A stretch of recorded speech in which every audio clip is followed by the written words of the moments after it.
voilà en Comtat venaissin, territoire enclavé depuis le XVe siècle au sein du royaume de France, relevant de l'autorité directe du pape, dans le village de Séguré. Ici, le vin, le soleil, les dentelles de Montmirail et le vieux village richement rénové, tout concourt à produire une destination touristique d'importance. La visite du village est des plus agréables et elle permet de mesurer l'effort réalisé par les habitants au XIVe siècle pour le fortifier.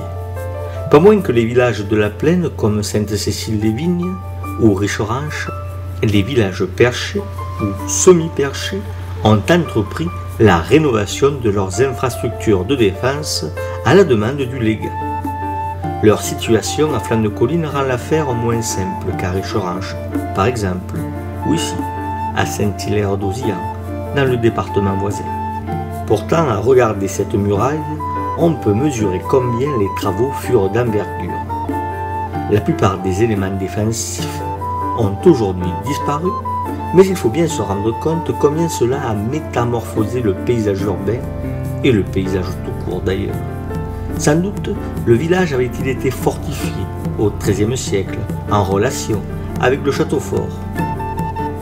Mais ces défenses avaient soit été abandonnées, soit elles étaient devenues obsolètes, compte tenu de l'extension du village au cours de ce siècle-là, le XIIIe siècle donc, qui voit le nombre des habitants croître de manière importante. Ce XIIIe siècle fut un siècle de prospérité relative, de paix, même si elle était maillée de guerres féodales, et c'est donc un paysage urbain plus ouvert qui devait s'offrir au regard.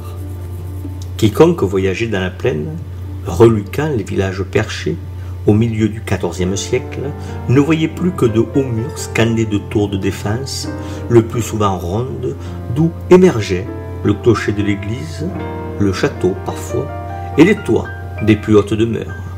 Aujourd'hui, demeurent quelques artefacts de cette phase de réclusion des villages dont on a de nombreux exemples alentour, comme ici, à Sérignan-du-Comtat, où un corps de garde et un rempart ont été construits à la même époque.